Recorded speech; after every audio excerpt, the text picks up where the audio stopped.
When was the last time you thought about Darling in the Franxx beyond this? Or this? Or this? Yes! Obviously, 02 makes the show still kind of relevant even like 4 years after the show's release, but as far as actual discourse goes on the show, well, I mean, the most it usually amounts to is good start, bad ending, carried by waifus, typical trigger anime shit. And really, it's that whole bit about the ending being dog shit that makes people remember the show in a bad way. But I'm here today to look back on Darling in the Franxx in a more fond light. But first, before anything, I want to talk about my biggest gripe with the series, and low-key the reason why I made this video in the first place. Alright, can we talk about this absolute mega clown right here? The fact that she is not one of the most hated characters is baffling to me, because she is legitimately on like some mommy shit from Rent-A-Girlfriend. Tell me why she made a promise to my boy Futoshi to be his partner, only to break that promise hours later, literally cucking him in front of everyone. Oh, but Ichigo is supposedly the worst girl in the show. Aight, for sure, bro. And don't worry, I'll talk about her later. But tell me why this show seems to get a boner from making a fool out of Futoshi. He's rightfully upset that Kokoro went back on her word, but his sadness is like played for laughs, and to make things worse, he gets folded in front of his ex, which is then glossed over because, oh, Kokoro wanted to be with Mitsuru all along. Obviously, Kokoro can be with whoever she wants. She's not obligated to be with Futoshi, but if you ain't like him like that, why make the promise to begin with? And yes, I know that's the point of her character arc. She's not the innocent girl that people think she is, and she's not true to herself, but the show doesn't really give her consequences for this, and instead actively celebrates her being two-faced. To be honest, Futoshi dodged a bullet, and Mitsuru, hey man, you can do better, king. Damn. Maybe I shouldn't have started with that rant, because I'm supposed to be reminding you guys why this show is great, and okay, but I mean, the way I see it, Darling in the Franxx is less of a cohesive story and more of an experience, right? It's kind of like those how it feels to chew 5 gum commercials. You know, you might not know what the fuck is going on, but damn, you definitely experienced something, right? So for those of you who haven't seen the show, and for those of you who have seen it but don't really remember, the premise of Darling in the Franxx is that humanity is under threat from giant beings called Klaxosaurs. Yeah, I know. So in order to fight them, they've created these mechs called Franxx, which need to be piloted by a male and female in total sync. Basically, the standard trigger Gainax premise. Yeah, to be honest, Darling in the Franxx is literally, we have Evangelion at home, and fuck me, man. This video is already a disaster. I don't think I'm convincing anybody. But listen, what makes Darling in the Franxx great is, the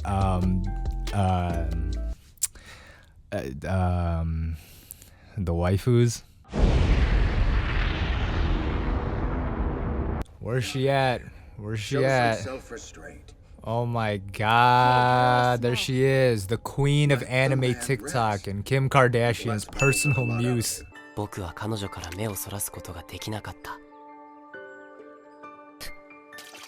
What's crazy is that 2 seconds ago, she was just catching fish in her mouth, so you know her breath kicking right now, god. Okay, but 02 is such a fun character, right? She's the culmination of Trigger and Gainax's years and years of waifu research and development. And in all seriousness, 02 is just one of those characters that steals the spotlight whenever she's on screen, and not just because she's the female lead, but because she has that mix of mystique that keeps people wanting to learn more about her and that good old-fashioned style. I mean, 02 is just cool.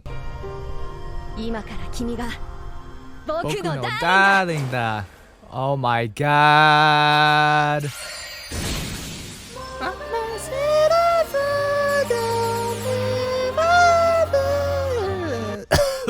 Jesus. And in fact, all of Darling in the Franxx is cool. I mean, Trigger knows how to do style and aesthetic in anime to the point where people sometimes say that their shows are style over substance. Whether that's true or not is obviously subjective, but I can say in the case of Darling in the Franxx that there is, you know, a certain Trigger feel to it that makes things feel just a bit more grandiose and cinematic. And you know, I don't know, I guess that's the point I'm trying to make here. Whenever I look at a piece of art, whether it's music, movies, you know, cartoons, whatever, I always try to look at the intent of the author or creators, and I want to see how well that they can execute their vision. Sometimes it's not all about technicalities and immaculate writing, and more about, a feeling. It's the same reason people have come to love other dumpster fire shows like Mirai Nikki and Akame ga Kill. Art isn't always about objective perfection. Sometimes just making the audience feel something is all you need, even if it's just through illusionary aesthetics. And hey man, let's not act like the first half to like 3/4 of Darling in the Franxx wasn't such a fun and wild ride. I mean, there's a reason the show was so popular and loved before the controversial ending, right? This is when your girl gets into a fight at the club and you gotta hold her back. Oh fuck, never mind. I guess this is what you and your girl tag team to beat someone's ass. Truly a wholesome bonding moment. I see this scene at least 5 times a night when I'm at the club. It's a really simple formula. You take 2 flawed, broken people and put them together so that they can complete one another, and you set it against a backdrop of hype mecha fights. Add to it a fun cast of characters and a world with mysteries that are begging to be solved, and you have the recipe for at least an 8 out of 10 on my anime list. But okay, so things happen, blah blah blah. We get one of the best beach episodes of all time. We get the anime equivalent of a Jersey Shore episode. Best boy Zorume gets his little adventure, and then here we are, one of the most iconic moments in the show.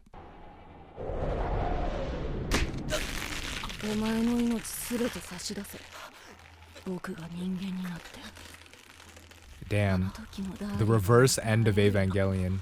02 is essentially the spiritual successor to Asuka anyway, so this is like her revenge for getting choked out by Shinji. When I first watched this show, I don't know why I thought this, but I was so sure that Hiro and 02 were gonna be revealed to be siblings.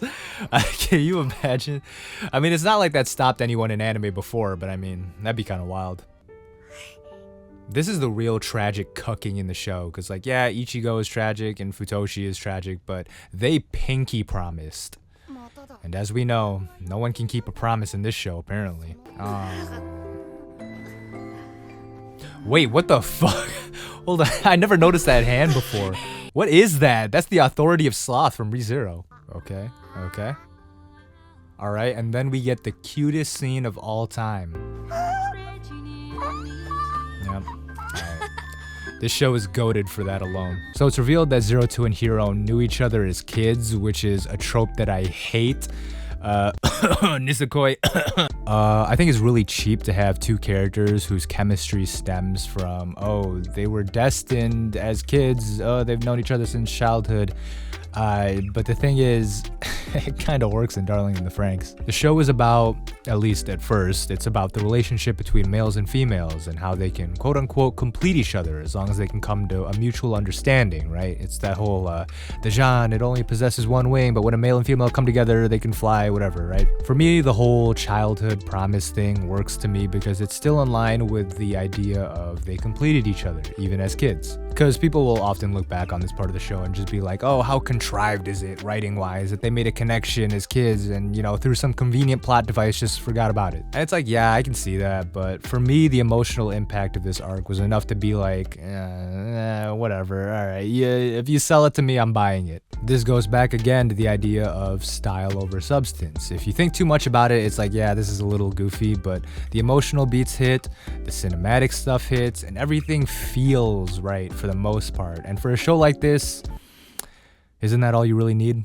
Okay, then after this whole fiasco, we get into the most misunderstood part of the show. This is like the I Love Amelia of this show. People will misinterpret this scene more than people misinterpret the Bible. Let me get close for this one. Let me get close. Ichigo did nothing wrong. Okay, so let's run it back and trace the events here. The last thing Ichigo saw was 02 going berserk and putting Hiro's life in danger. She didn't get to see no emotional flashback. She don't know nothing about the situation beyond this weird pink lady who has always been a little bit unhinged is now a very real threat to the safety of somebody I care a lot about. Putting aside all her simping, everything Ichigo does in episode 14 is completely reasonable given her current knowledge of the situation. She sees that 02 is potentially potentially harmful to Hiro, which at this point might be the truth, and she takes the opportunity to stop him from seeing her while confessing her own feelings. It'd be like if Rem happened to see Amelia kicking Subaru in the balls and she was like, hey Subaru, maybe you should stop hanging out with her. I don't know, it seems like a pretty reasonable thing to do for me. But supposedly Ichigo was like worse than Hitler because she delayed everyone's self-insert ship for like 3 more episodes. Hey, and remember, once she realizes the weight behind 02 and Hiro's feelings for each other, you know, she accepts it. She takes the L like a champ. She's like the husband in a cuck porno who happily jerks off in the corner while his wife gets railed. Listen, leave Ichigo alone, y'all. If you take anything away from this disaster of a video, make it be that. She's just some dumb blue goof who happened to love somebody that didn't love her back. That's all. Okay, but besides that, things happen. 02 and Hiro fuck in midair. Some big hand shows up that plays no role in the story. Kokoro and Mitsuru experience a marriage that's shorter than Britney Spears and Jason Alexander. Oh, y'all are probably too young to remember that, but that brings us to the ending of the show, which again is the most controversial part. From what I've seen, people generally dislike the show for these reasons. Number 1, it goes too off the rails with the alien shit. Number 2, it loses the whole metaphor of gender dynamics that it was building up for the whole season. Number 3, it was too rushed and didn't live up to the hype of the rest of the show. Hey, I'm not gonna lie, all these are perfectly valid reasons to dislike the ending, but to me, if you take a step back and revisit the show, you know, removed from all the hype, you'll see that a lot of these problems feel like less of an issue and you can take the show for what it is, which is just a beautiful, hot mess. I don't want to talk too in depth about the details of the ending because I don't want to spoil y'all, but I'll just say that it works fine enough for me. If you're kind of looking back on the show, I think the move is just to see the ending as like this obligatory thing that you gotta get through to get to the final emotional beat in the last episode that I think is a perfect send-off for the characters, at least from, again, an emotional beat standpoint. I think that's the best way to summarize Darling in the Franxx as a whole. I'm not gonna sit here and defend the baffling writing decisions or the inconsistent characters. I won't act like this is a revolutionary show either. It's not. Its ideas and themes have been done before and have been done better. What Darling in the Franxx is a moment in time where Trigger tried to pull off their tried and true formula for one more big hurrah.